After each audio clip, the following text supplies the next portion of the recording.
Session is particularly very exciting. We have on the panel Avinash Goyal. While his designation here says Senior Partner, Mumbai, McKinsey and Company, as we all know, he is the Global Head of Chemicals Practice in McKinsey, the only Indian so far to have achieved this. We also have Mr. Ganeshan, who we will introduce more in detail. He occupies, as he says, the corner room in the UPL office. But while he says he handles policy affairs, we in the industry know he almost dictates it. We have Jayant Doble. He heads the entire chemical business of the Aditya Birla Group. And while I'm designated as the chairman of this session, I'll be as much a keen listener and learner from hearing our panelists here and understand their views. And the topic today is the opportunity for India in a challenging world, enabling growth through investments. So looking forward to seeing that. And Avinash, over to you for your part.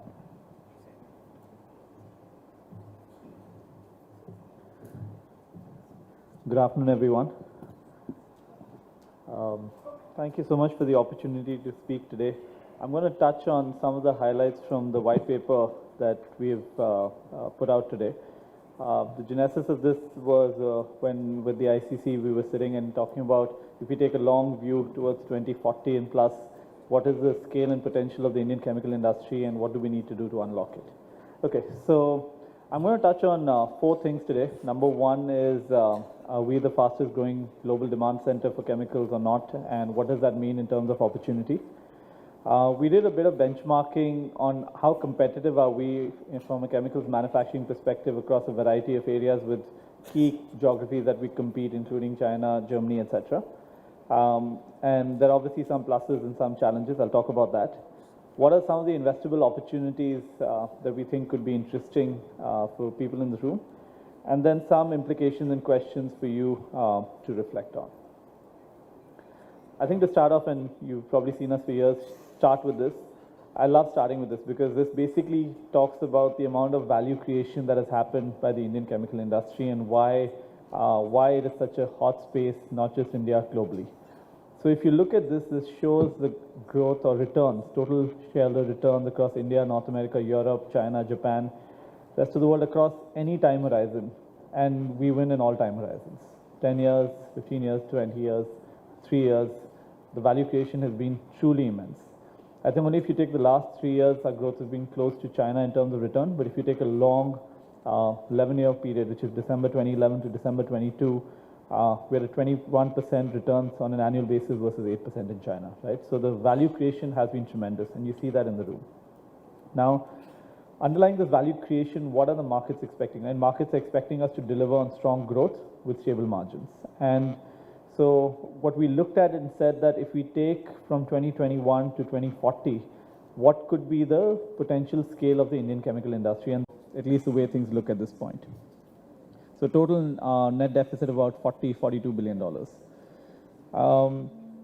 We then also wanted to see with the production in terms of what is the opportunity, right? So we expect at least a large part of this production to be in India, so $800 to $900 billion of production by 2040 to be in India. And that will obviously lead to many types of opportunities, and I'll talk about what those opportunities are in our context. The next thing we did was benchmarking. So can we actually capture this opportunity? And so we looked at feedstock, labor and utilities, capital costs, and the policy environment. And we benchmark with China, Indonesia, Saudi, Germany, Vietnam, and South Korea. And so the colors you see are blue for favorable, red for unfavorable, and yellow for neutral. So as you can see on the feedstock side, we obviously are sufficient in some of the feedstocks and we are insufficient in some of them. I think you're well aware of that. What is interesting is on the labor and utilities side, in most cases it's favorable except in the context of availability of R&D talent. I think we are really struggling with that as a country. Capital costs are mostly in our favor, neutral on the real estate interest as well as corporate tax, but in everything else it's in our favor. And policy environment is only partly helpful. It's not all there. So things around property, land, taxes, etc. is a challenge. Environmental clearances we know is a challenge. There were conversations that happened with the government on that. And that's some work that needs to get done. So there is, I would say, on average, much better situation if you benchmark against all these markets which are favorable to us. So for example, if I was talking about self-sufficiency, 2020, the black line is what India is net importing or exporting. So butadiene, C4, C6, C8, etc. we're long. C1 and C7, we have high imports, and we obviously have limited availability of C2 and C3. On labor rates, manpower, so our total manpower is pretty significant, it's about 470 million in terms of labor. Our labor costs are some of the lowest. Now, there's always a question of productivity merged into this, so we may have low labor costs, but then we also have lower productivity. So actually, if you benchmark it versus China on a productivity basis, we're not that well off, even though you see a per hour difference. And construction costs, material costs, machinery costs, all are much lower. I think what was interesting is to see our EBITDA by gross PPE. So for the Indian industry, it's about 40 to 45% versus for China, it's 30 to 35%, right? Which is a good indication of we're actually quite efficient from a capital investment perspective. We also then said, can we look at cost curves? And I know historically we've not looked at it so much for many of the products we have here. But we said, can we take different cost curves for molecules in India, China, Germany, Saudi, and where would India stand, right? And this is for an example, C4 derivative product. India is far better positioned than China, but the share on the right side, on the x-axis, what you see is the quantum of production. So on the y-axis is the total cost of production, and on the x-axis is the quantity of production in the country. And India is very small on this product, what we're producing. Vis-a-vis on a cost position, we're much better, right? Similarly, we looked at for an agrochemical, right? India is a substantial manufacturer, but only 35% of it, and it's the lowest on the cost curve. Now, these things signal opportunities for further export, as well as if you were to look at each and every chemical that you are looking at, what does the cost curve for that look like, right? And where should you invest versus not invest in your portfolio? Marrying that to then the investable themes, right? So in the report, we've talked about it. We've said what's India's cost competitiveness and the market attractiveness.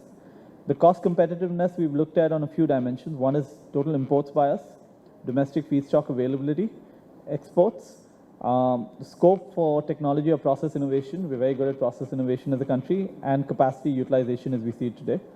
And market attractiveness, we've looked at obviously the total market size in India, the growth, the global market size, as well as does the segment itself have headwinds versus tailwinds.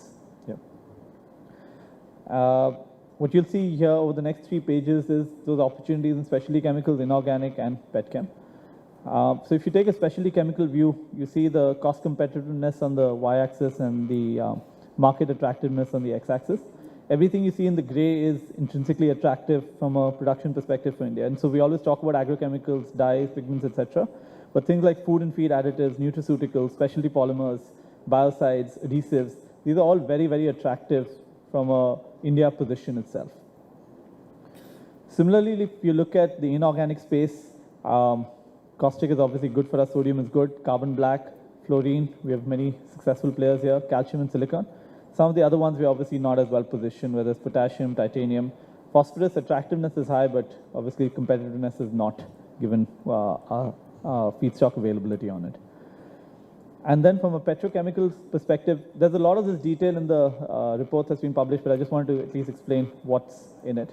There are many petrochemical segments that are emerging as good opportunities for us beyond the large bulk.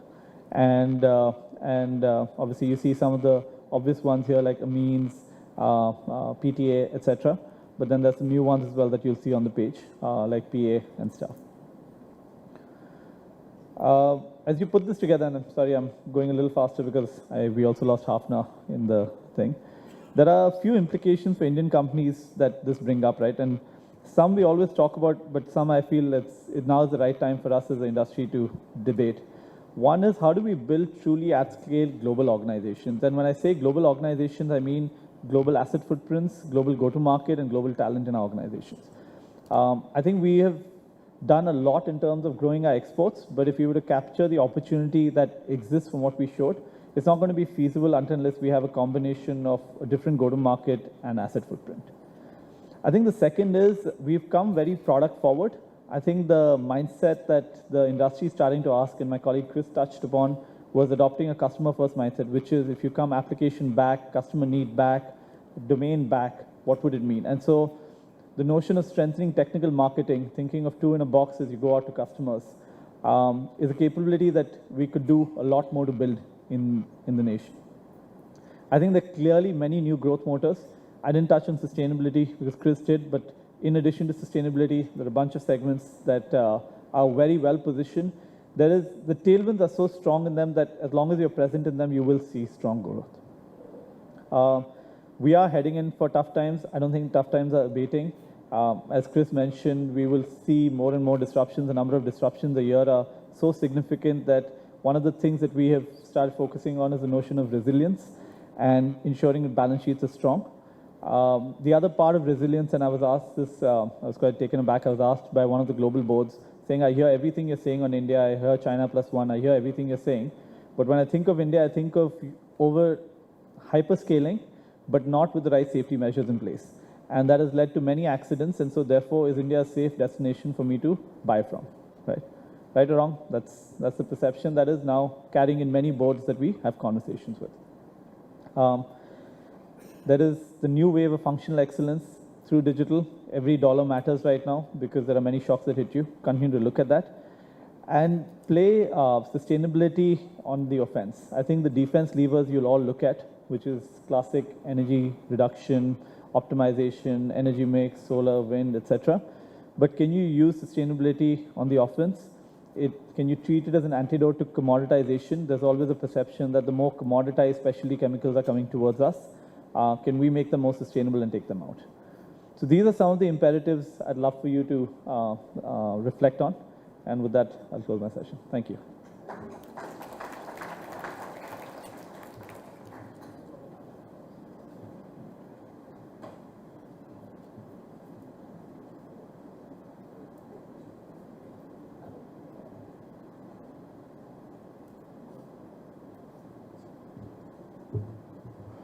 Thank you very much, Avinash.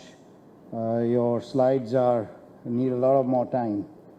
And I'm sure you will give us a copy, which we can share with all the delegates over here. Probably we'll put it on our website. And everybody can have a copy of that and revert back to Avinash with any questions or any clarifications, other than, of course, asking him questions now. We now have Mr. Ganeshan, who is the Vice President, Policies and Outreach for UPL. And professionally, he is qualified in agricultural sciences and postgraduate diploma in environmental law.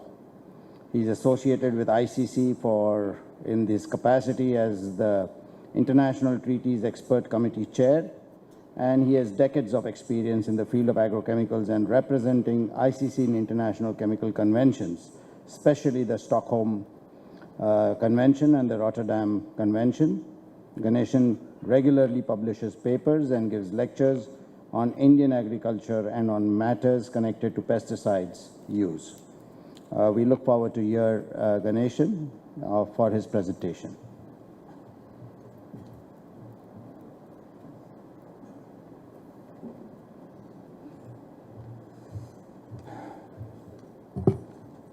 Thank you, Chair. I must confess, I'm an accidental speaker in this session.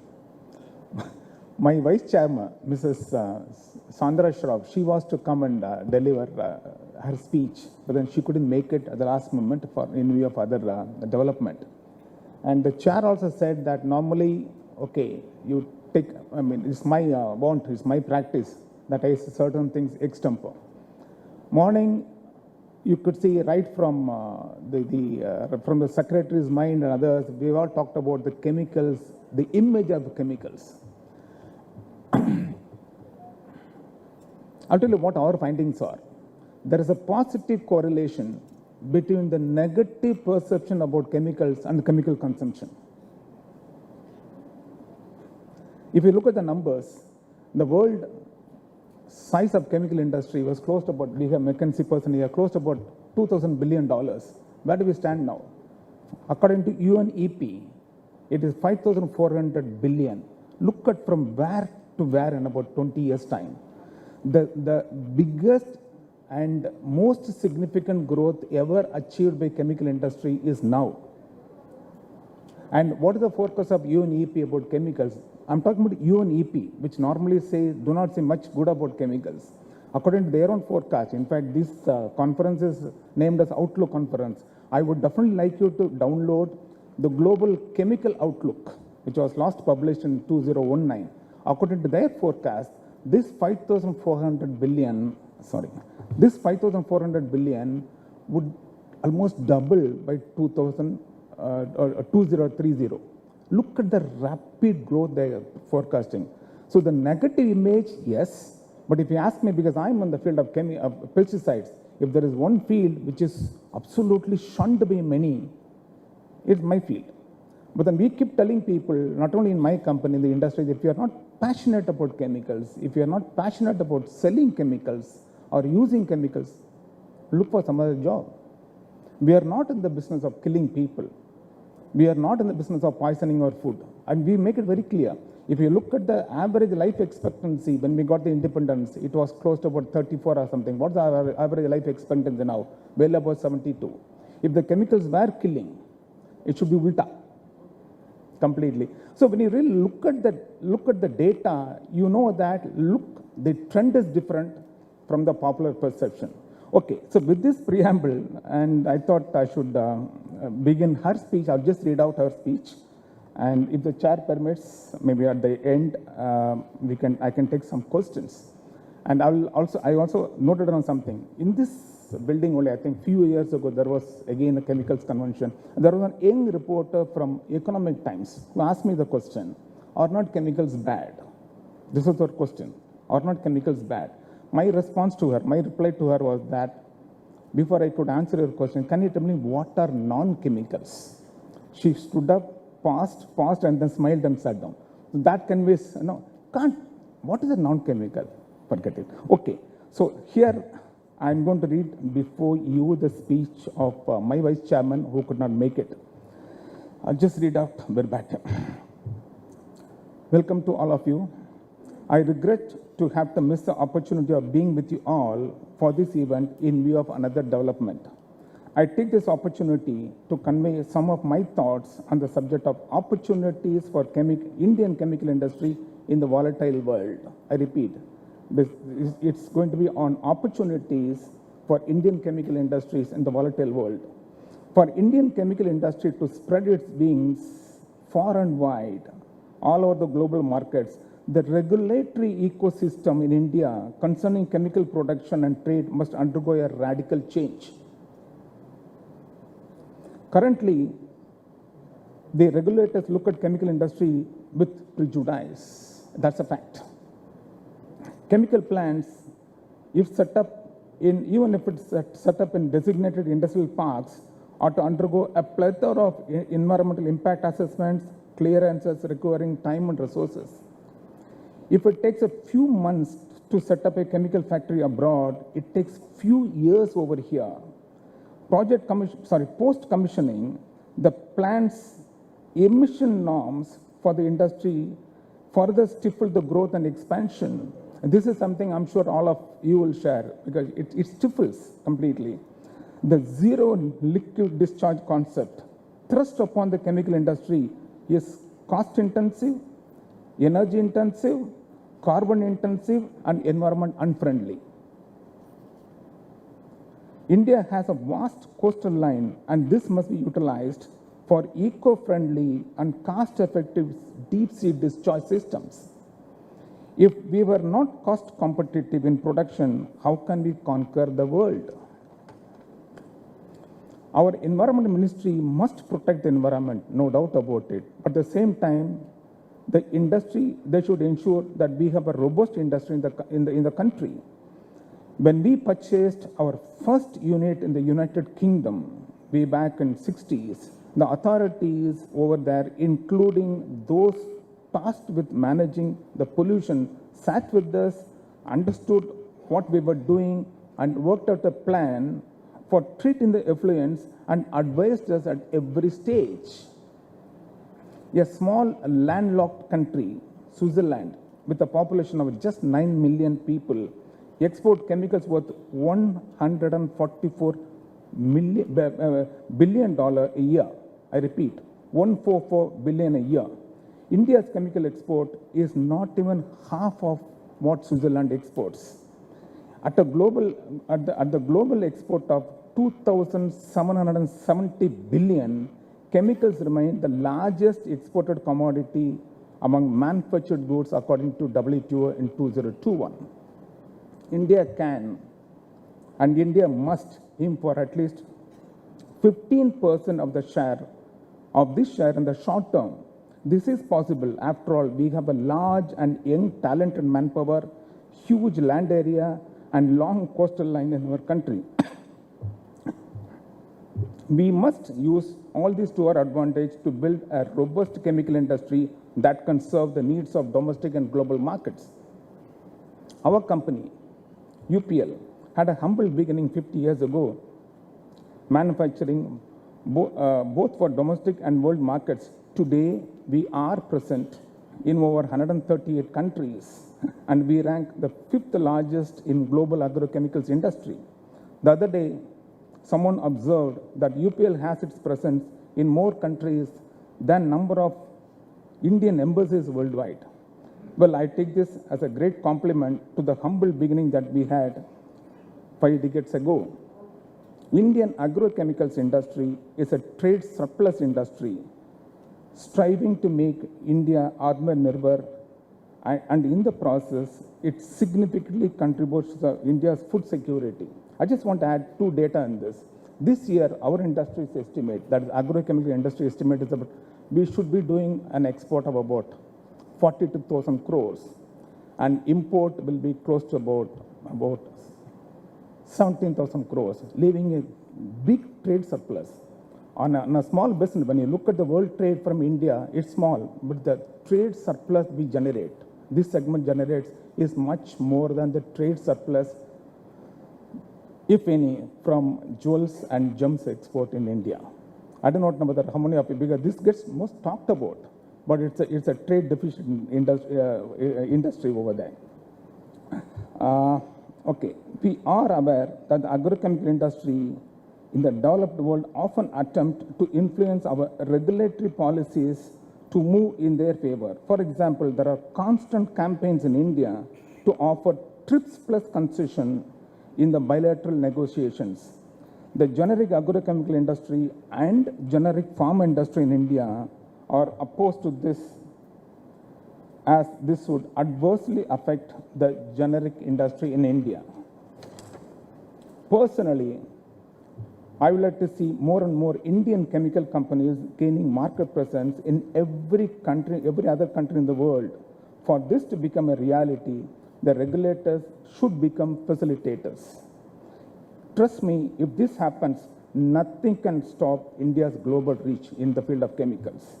I wish this event a grand success with plenty of ideas for action. Thank you very much.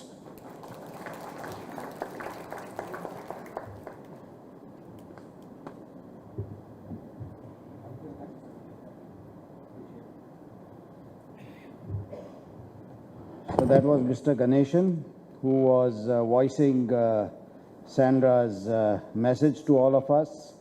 While there is volatility in the world, there's opportunity for India, and the enabling environment, which our secretary this morning talked about, and with whom we did have a session yesterday evening, was very vocal and very upright and upcoming, saying that he will be happy to facilitate the Indian industry's growth in whichever manner he can.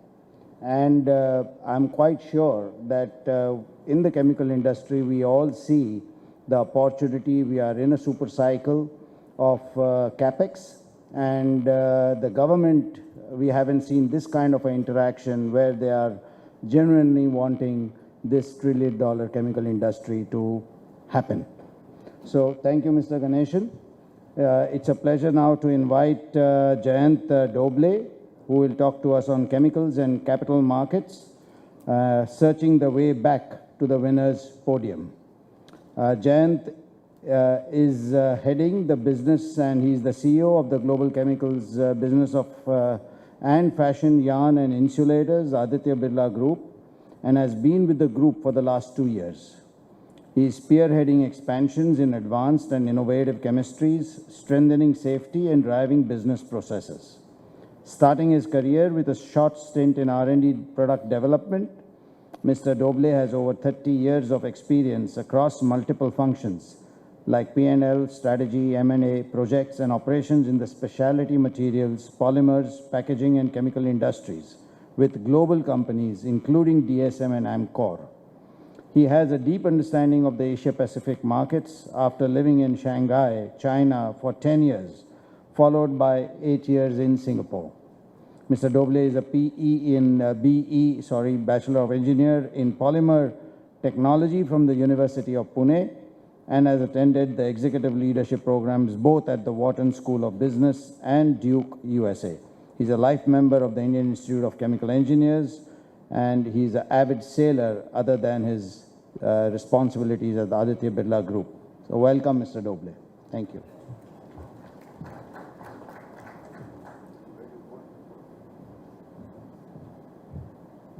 Hi. Can everyone hear me well? This mic is a bit scary. All the way in the back? Good, good, good. This podium is also a bit scary. So I'm asked to speak on chemical industry and capital markets. And I have to be honest with you that I'm actually not a capital market person. So by definition, I'm probably the wrong invitee for this topic. I'll still try my best. I will try and provide a perspective of a practitioner of trying to create shareholder value. Having worked in executive roles in the chemical industry in different large corporates, we always talk about how do you run the business to generate the maximum value for shareholders. And hopefully, you also hope that at some point of time, the capital market recognizes it and it starts to show up in your share price. So I will share a bit of tidbits from my own experience and hopefully will entertain the audience for a few minutes. Actually, Avinash already, in a way, touched on this. He spoke about total shareholder returns. What you see in this slide is a little bit different angle. This is a global view on how the global markets have performed over 2017 to 2021. And what you will see at a global level, the chemical industry has more or less performed in line with its manufacturing peers. By the way, the return of the global markets have been 12.5% over these 5 years, denominated in US dollars. I get, many mutual fund guys calling me saying, you must invest and stuff like that, and they show me all kind of returns. And I always ask them to rebase them in a hard currency, because sometimes you can get misled if you don't understand the currency in which the stock is denominated. What you will notice from this chart, of course, is that there has been a huge outperformance of technology sector, particularly companies like Amazon, Meta, etc., which has driven the global market very well. So if you would exclude that for a moment, what you will see is the chemical industry actually performs very well. And in fact, the large cap chemical industry performs even better. I did not manage to find a long historical data. I think, Avinash, you guys probably have it. But if you go long enough, beyond the dot-com boom and bust cycle, you will find that chemical industry is one of the top quartile performers globally in terms of having shareholder returns. So it's a good industry to be in, not only in India, it's basically a good industry to be in. Many people have said it provides the building blocks of society. Absolutely true. Now, if you look in India, and again, if you look over the last few years, also highlighted by Avinash, the Indian market has performed much better than the global market, both on fundamentals. So if you look at the net income growth of the Indian industry has been higher than the net income growth of the global chemical industry. ROIC, a very important metric when you look at how your company's shares will perform over time, return on invested capital, has also performed much better than the global average, and that has been very, very well rewarded by the capital markets.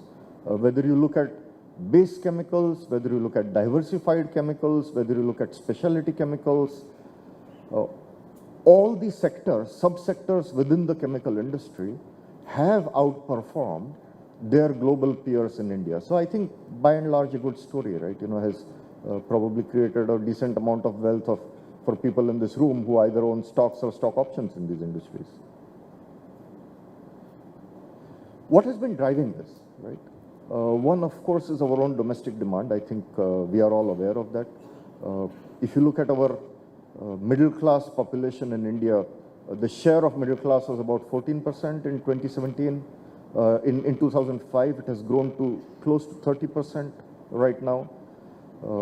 If you look at per capita disposable income also, it has followed a very good growth trajectory. But we have also benefited on the so-called China plus one. I think we underestimate the impact of some of the things that have happened in China and the impact that has had on the Indian chemical industry. If you look, over 40% of Chinese chemical industries were actually shut down during the period where they started tightening regulations on pollution. Many of them, by the way, in somewhat awkwardly placed industrial zones, many of them run by smaller private capital. So there has been a sorting out, I would say, in the Chinese chemical industry. Over 80,000 factories were penalized, and I will not go into depth of these penalties, but I can tell you that some of these penalties are extremely severe in China. And that, of course, has caused all kind of demand-supply disruptions. By the way, a lot of it also overlapped with COVID, which made matters worse. But of course, it has generated opportunities in other parts of the world, right? Now, if we look forward, right, what will happen in India? Of course, I think PLI was not really announced in this budget. I believe chemical industry was a bit disappointed with that. But a lot of PLI was announced in different industries. And the chemical industry does provide the building blocks of other areas. So I think whatever PLIs ultimately come in different parts of this industry ultimately will find its way back into improved demand in the chemical industry. So we also see movements happening with certain state governments on industrial parks, etc. So things are moving in the right direction. But it's always a competition out there, right? And I call out three countries here. I'll speak first of Thailand. If you look, for example, in Thailand, the chemical industry is already about 5% of its GDP. They have very, very well established chemical zones. If you go to Rayong, if you go to Chonburi, you will see chemical zones which are absolutely world class and standard. You can, if you have excess nitrogen, you pump it into the grid. If you need hydrogen, you pull it out of the grid. They have abundant availability of bio feedstock.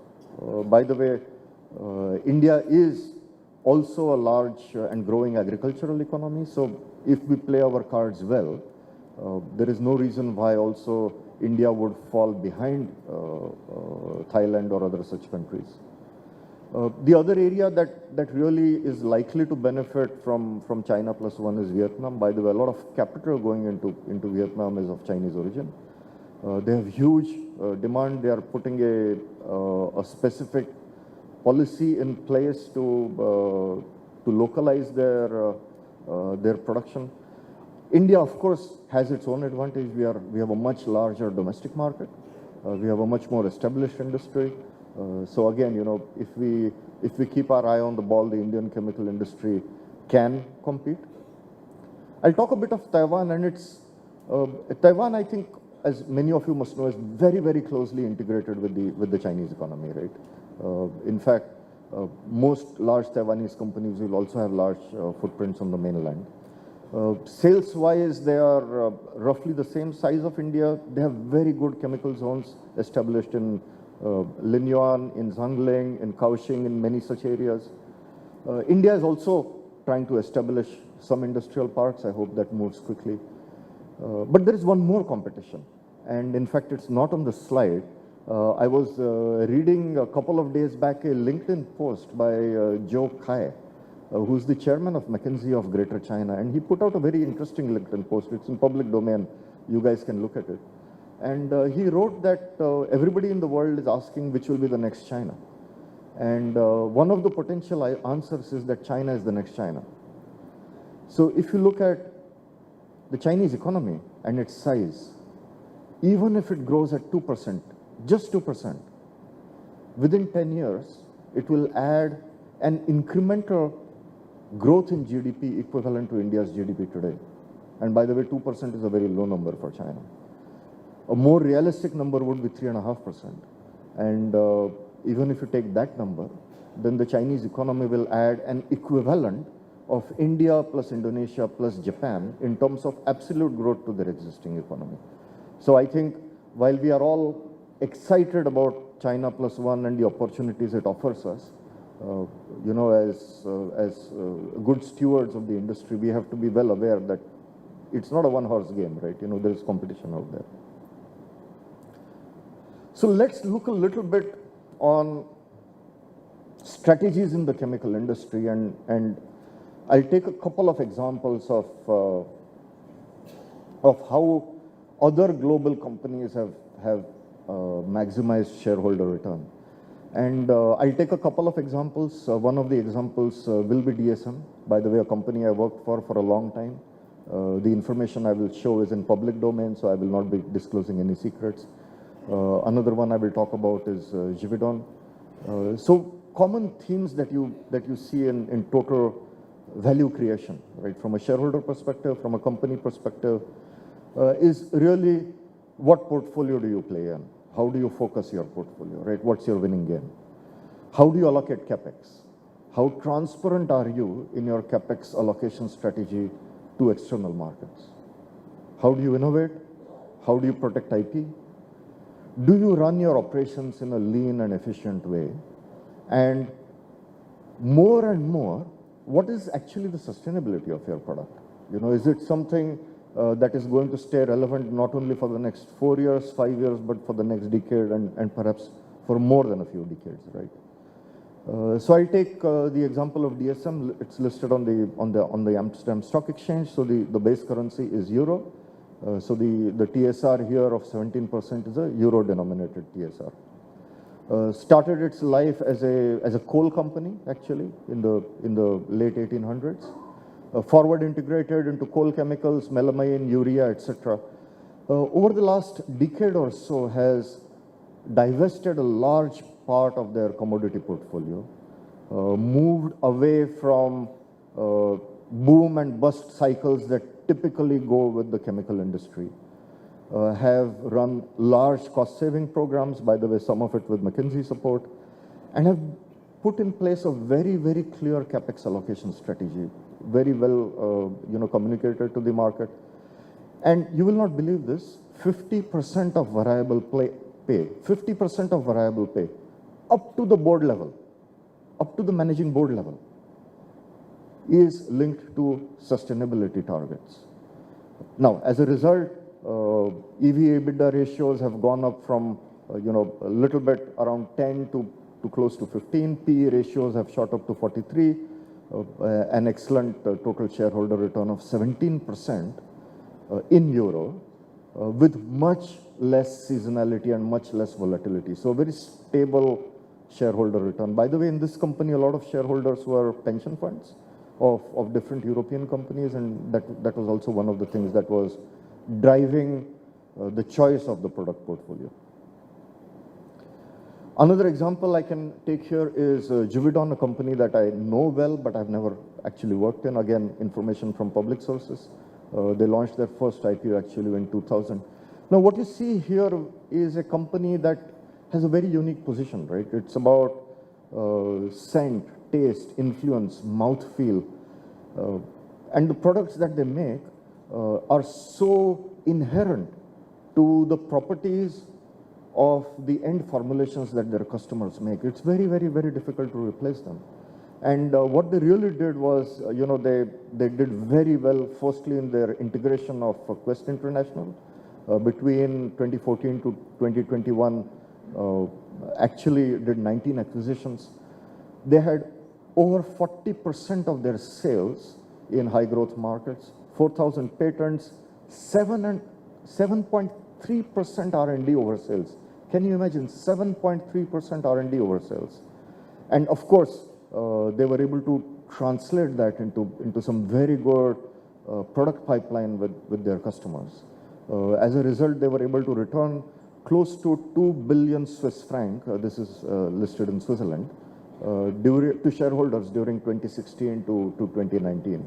And last year, they closed out trading at a PE multiple of 30, EV/EBITDA of about 21. So again, a fantastic growth story, driven by, as I mentioned earlier, a very focused portfolio, focus on innovation, very clear capex allocation strategy, and basically out-innovating the market. So I thought that would be my 2 cents worth on value creation in the chemical industry. Thanks a lot.